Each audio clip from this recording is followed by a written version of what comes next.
What's going on, guys, and welcome back to another episode of Career Mode. This is episode number 265, and we start today's episode off rejecting a load of players from our scout updates. Of course, one currently based in England, the other in Brazil. We rejected a lot of those players, and of course, again, we don't really need to sign any of them anyway. Even if we found the next Marcano, for example, we still wouldn't sign him because there's just no point at the end of the day, because this is our last season of Career Mode. And of course, in this last season, we are currently in the Champions League semi-finals, and we take on Real Madrid here at the Den in a repeat of last year's Champions League final, hoping to get a victory and hoping to get ourselves a very, very good result against, as you can see, one of the best sides in the world. So we do take on Real Madrid with their fantastic side.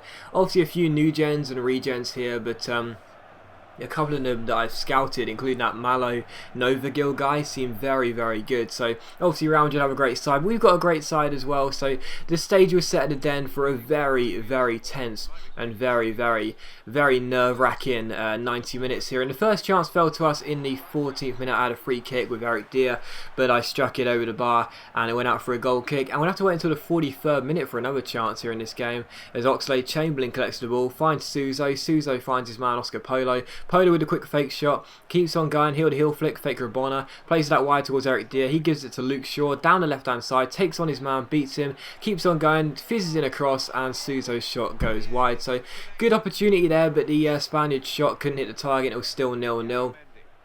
And after a bit of a lackluster first half, quite disappointing, I knew the second half would probably be a little bit more exciting. But what I didn't bank on was Real Madrid coming forward, and unfortunately for us, also getting in the opening goal of the game. Very, very frustrating now. I dragged Leal Gutierrez out of position, the centre-back, towards the right-back area. And unfortunately, as the ball got played inside, we couldn't get the ball away, and they did end up taking the lead. So as you can see there, camera puns to Gutierrez. That was my fault. I pulled him out of position.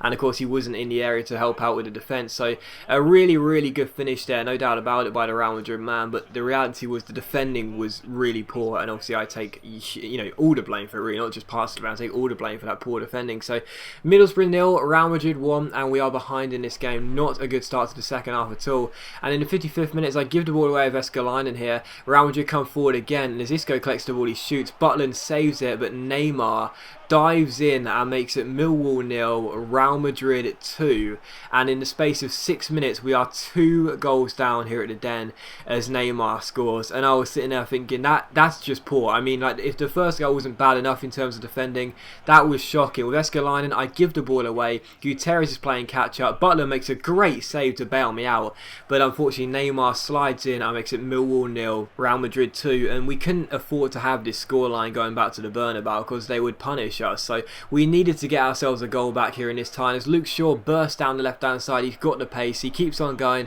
he swings it across, and our Colombian striker Oscar Polo heads it in and makes it Millwall 1, Real Madrid 2. So we get ourselves back in this tie. It's a great header by Polo after a fantastic cross by Shaw, but the result still isn't a good one at all, especially because we conceded 2 away goals, which means we'll have to score twice at the Bernabeu as well if this scoreline stays the same as it is. And in the 74th minute, I got very, very, very fortunate indeed, because a lot of the time when I get the ball, I'll pass it all the way back to the goalkeeper and retain possession. I did so there with Chamberlain, but the pass was really heavy. Butland didn't have a good first touch, and thankfully we were bailed out by our goalkeeper, so a real let-off there. So still 2-1, but in the 79th minute, Real Madrid come forward again. Fonte Romero finds Casemiro out wide towards his man Isco. Isco collects the ball and shoots. It hits the post, but it's turned in at the far post by the man I mentioned at the start of the game, whose name I can't actually pronounce, so I won't try and do it again. The number 41 regardless, puts it into the empty net and makes it Millwall 1, Real Madrid 3, as Butland is beaten for the 3rd time in the game.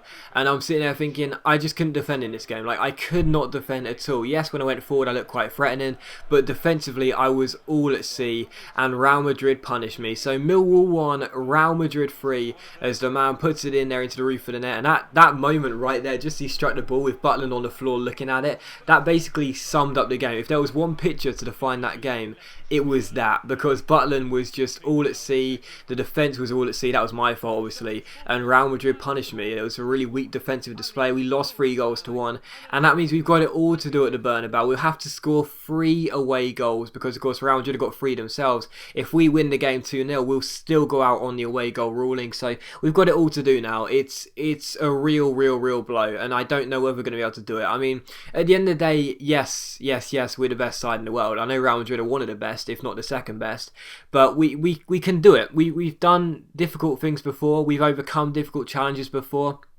You know, it's definitely doable, but we've got it all to do. It's going to be a really difficult ask, and you'd have to say now, you know, before the game we were the favourites to get through to the final. Now we're definitely the underdogs. So, you know, we're not going to concede defeat just yet. We can still do it at the Bernabeu, but it will be very difficult. But anyway, we took on Newcastle for the second and final game of today's episode here at the Den. So different opposition to the one we just faced, but still a difficult side regardless to play. But as you can see by my side, I rested the entire team, because obviously we'd have that reverse leg against Real Madrid in midweek, which is far more important. And Adam Campbell almost gave Newcastle the lead here in the 14th minute. The shot was taken, it was deflected. Campbell had an open goal and he put the ball wide, so what a bad miss that was. And it was still Millwall 0 and Newcastle 0. And in the 16th minute we passed the ball forward here. Danny Ings collects the ball, gives it to Makola. Makola gets past his man, slides it back towards Danny Ings down the left hand side, takes on Yanga and Biwa, gives it to Makola. Quick little fake shot, nice strike as well, but Jose Sá makes the save. And the other Portuguese goalkeeper, both Portuguese goalkeepers, number 1 and 2 in this game, were both playing, and both looking quite good. So still 0-0, but in the 25th minute Danny Ings comes forward, and again the shot is saved by Jose Sá. We did put the ball in the back of the net through John Joe Anderson, but unfortunately the shot which was saved and came back to Anderson, the goal which we scored wouldn't count because he was offside, and it was still 0-0. And in the 38th minute Malanda collects the ball, chips it over the top towards his man.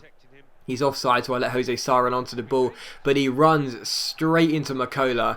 Makola gives it to Ezekiel, and we make it Millwall 1, Newcastle 0. So embarrassing from the Portuguese goalkeeper there, as Ezekiel puts it into the empty net and makes it 1-0. So I have no idea where he was going, and I've noticed that as well, especially on Next Gen Career. It didn't really happen on Current Gen Career, but on Next Gen Career mode, when the goalkeepers run out, they don't pass the ball or hoof it forward. They run for a little bit before getting rid of the ball. I don't really know why that is, but still, we intercept Jose Sá, we give it to Ezekiel. Ezekiel was never going to miss, and he makes it Millwall 1, Newcastle 0, courtesy of some shambolic goalkeeping by Jose Sá.